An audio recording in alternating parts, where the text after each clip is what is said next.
Et salut tout le monde, on a enfin toutes les informations sur la campagne Raid et Assassin's Creed. On va voir ça ensemble dans cette vidéo, on va voir tous les autres champions. Donc tous les autres champions qui sont ici, il y a des champions qui sont vraiment god tier, qui vont être, qui vont sortir pendant cette campagne. Alors, toutes les informations, on va déjà voir tout, dans cette vidéo, on va tout voir.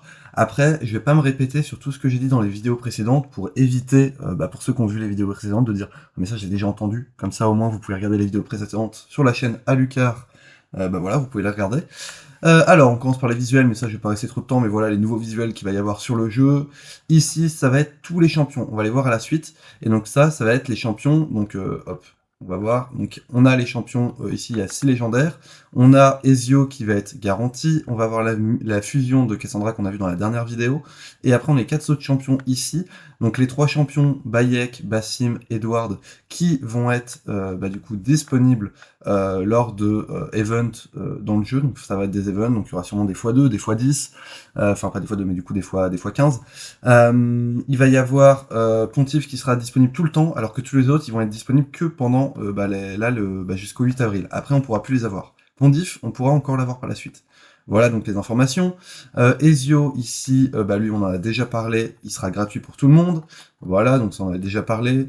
Je vais pas trop en parler. Il y a Cassandra, la fusion, j'en ai déjà parlé aussi, donc voilà. Les champions ici, on va les voir à la suite, et je vais lire les compétences et je vais dire ce que j'en pense par la suite.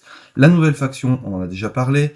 Juste pour ceux qui n'avaient pas vu la vidéo, très rapidement, si vous devez faire Lydia, dépêchez-vous de le faire, puisque Lydia, dans minimum 3 mois jusqu'à 9 mois, je pense, il va y avoir plein de champions qui vont sortir, et après il va y avoir la faction qui va sortir. Donc je pense que ça sera fin d'année, peut-être début de l'année prochaine, grand maximum. Voilà, donc dépêchez-vous pour faire Lydia. Mais bon, vous avez quand même un petit peu de temps. Ça, l'event, on en a déjà parlé. Pareil pour ça, on en a déjà parlé.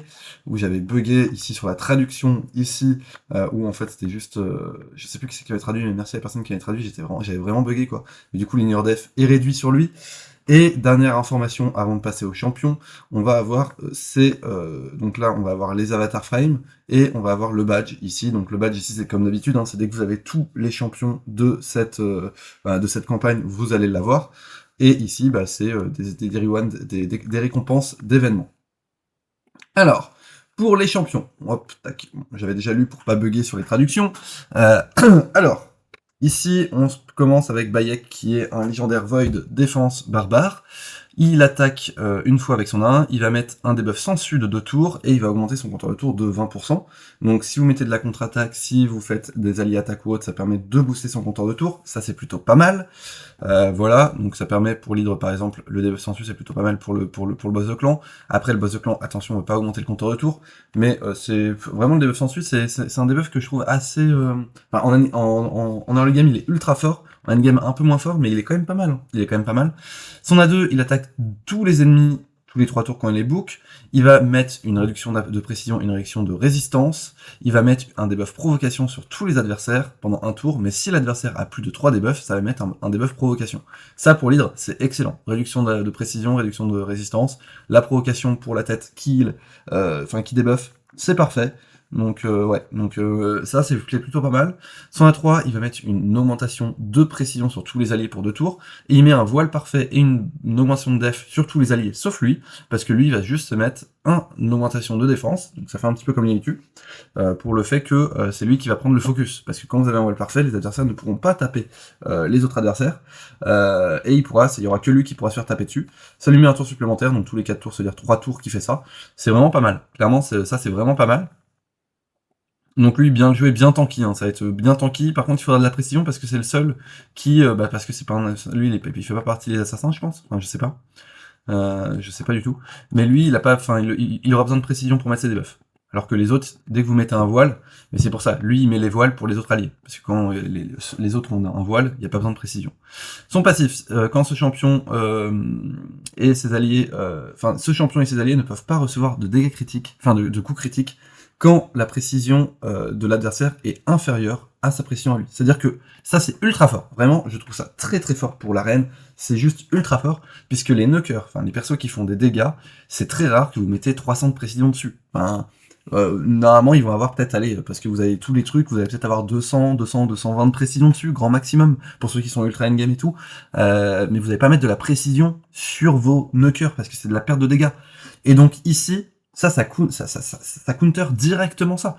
Puisque vu que eux, ils vont avoir de la précision, bah lui, il a de la précision et tout, lui, il va augmenter la précision avec ses buffs, bah, ce qui fait que, normalement, les knockers vont avoir moins de précision. Et donc, ça sera impossible pour eux de mettre un critique, et qui dit, bah, pas mettre de critique, c'est-à-dire 0 dégâts, quoi. Donc ça, je trouve ça très très fort. N'hésitez pas à me dire ce que vous trouvez en commentaire, mais celui-là, je crois il est néant, donc c'est pour ça, il est néant. Mais très très fort. Son deuxième passif, c'est que dès qu'un ennemi passe... Bah voilà, donc lui, ouais, ici, il fait partie des assassins.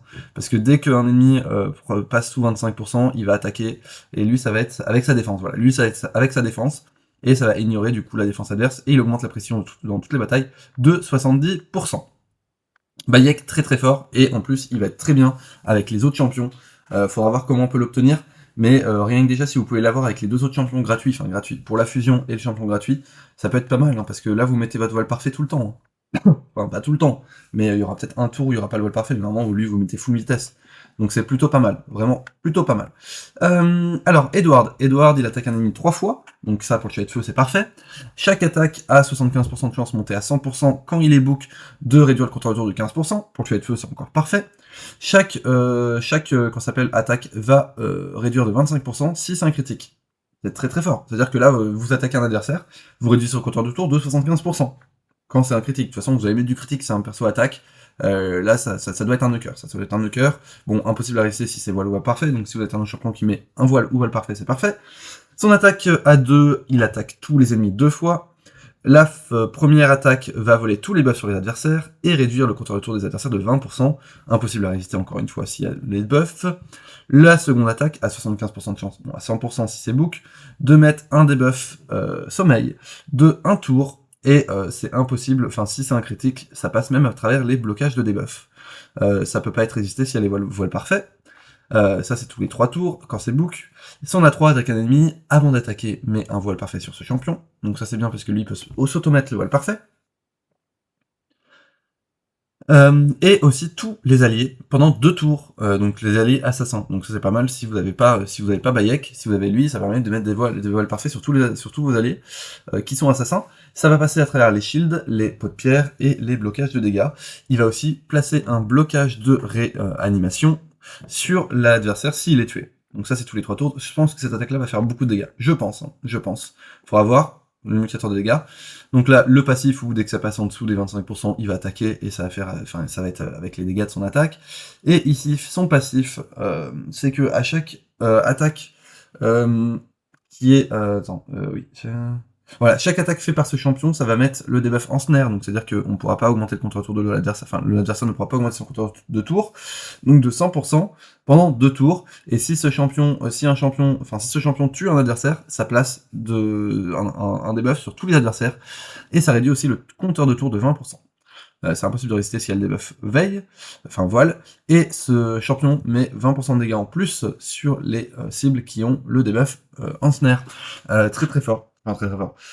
C'est plutôt pas mal. Enfin, ce champion, en fait, c'est un champion knocker qui permet aussi de gérer le compteur de tour des adversaires. Ce qui est... Je réfléchis, mais je crois que c'est assez rare. Est-ce qu'il y a d'autres champions qui font vraiment ça? Enfin, le truc, c'est qu'on va voir si c'est un gros knocker ou pas. Hein. On va voir si c'est un gros knocker ou pas. Mais je réfléchis, un gros knocker qui réduit vraiment le compteur de tour. Enfin, un gros bill, il fait pas énormément de dégâts, il peut réduire le compteur de tour, mais c'est pas sur toutes ses attaques. Je vois pas de champion sur toutes les attaques qui réduit le compteur de tour, parce que là c'est quoi, là c'est on va dire 75%, ici ça va être du 20%, ici, bon, ah non, ici il le fait pas, et ici, enfin ici il le fait pas, mais je pense que c'est cette attaque qui va faire le plus de dégâts, qui va tuer un adversaire, et qui du coup va permettre de réduire ici le compteur de tour de 20%. Je pense que c'est ça, parce que sinon ici, si ça fait, parce que ici, ça fait un gros dégât, c'est-à-dire qu'on réduit 40%, ouais, je sais pas. Je pense plus que ça, c'est cette attaque-là qui va faire de gros dégâts, je pense que c'est la 3. Personnellement, je pense que ça va être ça. Le passif, le dernier, légendaire, attaque force, il attaque avec son 1 2 fois un ennemi, il a 50% de chance de mettre un debuff affaiblissement pendant 2 tours, si ce champion est sous voile parfait, ça passe à 100%, et il a 50% de chance, sous voile parfait, 100% de chance, de faire un spread de debuff, donc c'est-à-dire qu'il va prendre un debuff aléatoire, et il va le mettre sur tous les autres adversaires, Ça c'est plutôt pas mal, hein, pour par exemple pour tout ce qui est hydro ou autre, c'est plutôt pas mal. A2 attaque tous les adversaires, il va ignorer 15% de la def de chaque adversaire. Il va ignorer 30% s'il est sous voile ou voile parfait. Il a 100% de chance quand c'est book de mettre un blocage de compétences actives pendant 2 tours. Et ce debuff va ignorer les blocages de debuff si c'est sous voile ou voile parfait. Ça c'est très très fort aussi. C'est très fort parce que les blocages de debuff ça passe à travers, et un adversaire, si en fait il y a un champion qui permet de debuff en face, en fait non, puisque il y a un blocage d'active skill, et c'est rare les champions qui debuffent sur son 1. En fait il y en a pas, c'est que avec le passif. C'en a 3, enfin si, il y en a, mince, comment il s'appelle, c'est pas sanguinaire, il y en a une, je sais plus.